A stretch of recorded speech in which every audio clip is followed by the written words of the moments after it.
it was the lowest moment of the whole process, followed almost immediately by the most exciting moment of the whole process, which was I had to tell John that I wasn't going to direct the movie.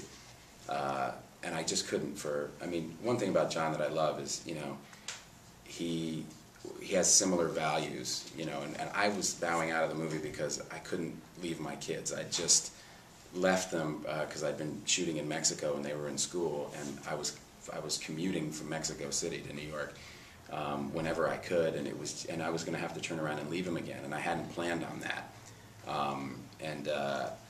And so John understood that emotionally, but he, you know, as a producer, he said, "Couldn't you have told me this a month ago?" Because it was December 15th, and you know, as John said, he was like, because everybody had left for the holidays, he goes, "We can't even get our agent on the phone, let alone a director. Like, what are we going to do?"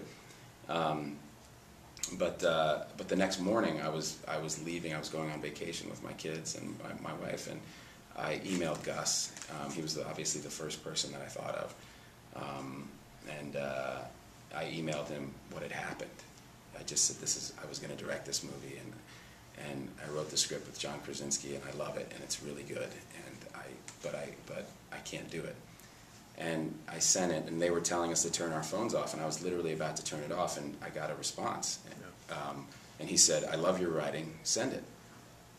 And the flight attendant's looking at me, and it's what they actually refer to now as the Alec Baldwin moment on airplanes. She's like, and I'm going like, this isn't Words with Friends. Like, you know, this is serious. Like, I got Gus Van Sant here.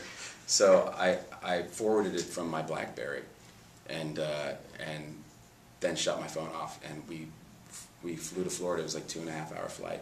Landed, and I turned my phone on, and there was a message from him. He'd already read it, and he wanted to do it, which was huge, because also when I bowed out, Warner Brothers was financing the movie, just because I have a deal there, and they were just being supportive of me. This was like not a Warner Brothers movie. It's very small by their standards, and so, but they were literally just doing it for me, because I've made 10 movies there in the last decade, and so when I bowed out, they did too. So it was good to get word from Gus, because obviously it meant we'd have an easier job getting money now that we needed it. To follow